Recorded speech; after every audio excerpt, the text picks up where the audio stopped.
TV 20 Kannada ವಾಹಿನಿಗೆ ಸ್ವಾಗತ.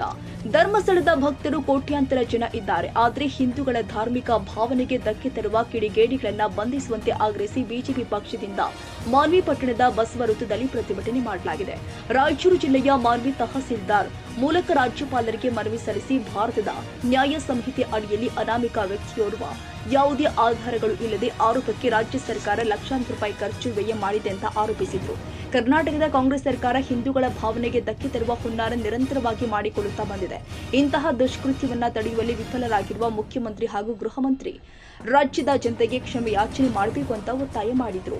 ನೈಜಕತೆ ಏನಂದ್ರೆ, ನಾನು 1988ರಿಂದ 2018ರವರೆಗೆ ಧರ್ಮಸ್ಥಳದ ಪರಿಸರದಲ್ಲಿ ಕೆಲಸ ಮಾಡಿ ಬಂದಿದ್ದೇನೆ. ಅಲ್ಲಿ ನೆಲ್ಲಾಡಿ ಅಂತ ಒಂದು ಊರಿದೆ. ಅಲ್ಲಿ 4 ಚರ್ಚ್ಗಳಿವೆ.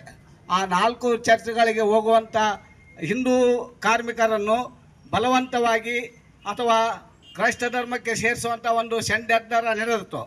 ಈ ಒಂದು ವಿಷಯವನ್ನು ಧರ್ಮಾಧಿಕಾರಿಗಳಾದ ಕಾವಂದರಾದಂಥ ಶ್ರೀ ವೀರೇಂದ್ರ ಹೆಗ್ಗಡಿ ಅವರು ಅರಿತುಕೊಂಡು ಸಾಮೂಹಿಕ ಮದುವೆಗಳನ್ನು ಮಾಡುತ್ತಾ ಆ ಹಿಂದೂ ಧರ್ಮವನ್ನು ಎತ್ತಿ ಹಿಡಿಯುವುದಕ್ಕಾಗಿ, ಹಿಂದೂ ಧರ್ಮದ ಜಾಗೃತಿಗಾಗಿ ಅವರು ಶ್ರಮಿಸತೊಡಗಿದರು. ಹಾಗೂ ಭಜನಾ ಕಮ್ಮಟವನ್ನು ನಡೆಸುತ್ತಾ ಹಿಂದೂ ಧರ್ಮದ ಜಾಗೃತಿಗೊಳಿಸೋದನ್ನು ಕಂಡು ಷಡ್ಯಂತರದಿಂದ ಈ ತಿಮರೋಡಿ ಎಂಬ ಮಹೇಶ್ ತಿಮರೋಡಿಯನ್ನು ಅಲ್ಲಿ ವಿಶ್ವ ತುಳು ಸಮ್ಮೇಳನದಲ್ಲಿ ಭಾಗವಹಿಸಲು ಬಿಡಲಿಲ್ಲ. ಈ ಒಂದು ಕಾರಣಕ್ಕಾಗಿ ಆ ಸೇಡಿನ ಅಂಗವಾಗಿ ಸೌಜನ್ಯಳ ಒಂದು ಪ್ರಕರಣವನ್ನು ಹಿಡಿದು ಧರ್ಮಾಧಿಕಾರಿಗಳ ವಿರುದ್ಧ ತಿರುಗಿ ಬಿದ್ದು ಧರ್ಮಸ್ಥಳದ ಹೆಸರು ಕೆಡಿಸಲು ಪ್ರಾರಂಭವಾಯಿತು. ಇದಕ್ಕಾಗಿ ನಾವೆಲ್ಲರೂ ಈಗ ಜಾಗೃತರಾಗಿ ಧರ್ಮವನ್ನು ರಕ್ಷಿಸಬೇಕಾಗಿದೆ ಎಂದು ಹೇಳುತ್ತಾ ನನ್ನ ಮಾತುಗಳನ್ನು ಮುಗಿಸುತ್ತೇನೆ.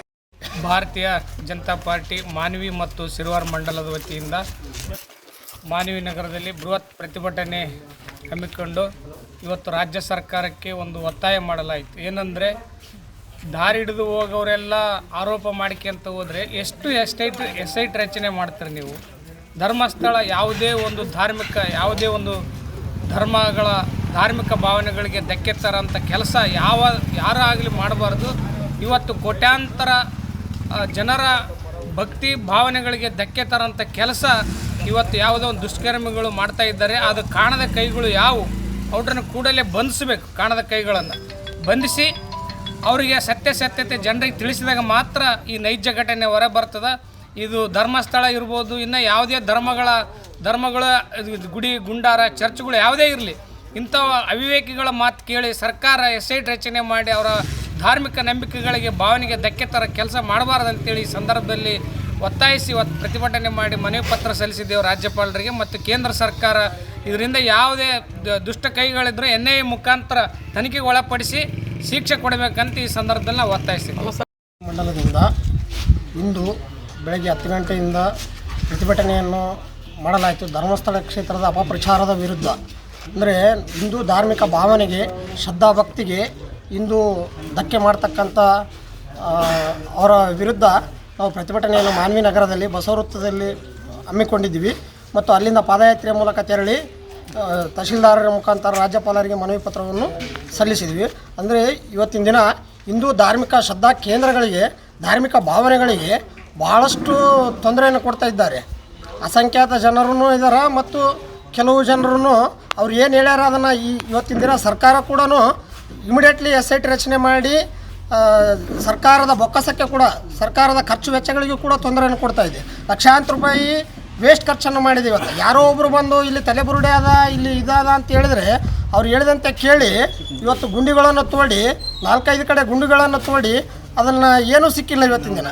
ಅಂದರೆ ಅನಾಮಿಕ ವ್ಯಕ್ತಿಯ ಒಬ್ಬ ಮಾತನ್ನು ಕೇಳಿ ಈ ರೀತಿಯಾಗಿ ಮಾಡ್ತಾರಂತಂದರೆ ಸರ್ಕಾರದ ಖರ್ಚು ವೆಚ್ಚ, ಅಂದರೆ ನಮ್ಮದೇ ಖರ್ಚು ವೆಚ್ಚಗಳಿಗೆ ತೊಂದರೆಯನ್ನು ಕೊಡ್ತಾ ಇದ್ದಾರೆ. ಅಂದರೆ ಹಿಂದೂ ಧಾರ್ಮಿಕ ಭಾವನೆಗಳಿಗೆ, ಶ್ರದ್ಧಾ ಭಕ್ತಿಗೆ, ನಾವೇನು ಹಿಂದೂ ಧರ್ಮದವ್ರು ನಂಬಿವಲ್ಲ ಅಂಥ ಕ್ಷೇತ್ರಗಳಿಗೆ ಧಕ್ಕೆಯನ್ನು ಕೊಡ್ತಕ್ಕಂಥ ಕಾರ್ಯವನ್ನು ಮಾಡ್ತಾ ಇದ್ದಾರೆ. ಇಂಥ ಭ್ರಷ್ಟ ಕಾಂಗ್ರೆಸ್ ಸರ್ಕಾರದ ವಿರುದ್ಧ ಮತ್ತು ಹಿಂದೂ ವಿರೋಧಿ ಕಾಂಗ್ರೆಸ್ ಸರ್ಕಾರ ಕೂಡ ಆಗಿದೆ. Syed Khader Basha, TV 20 Kannada news, Manvi.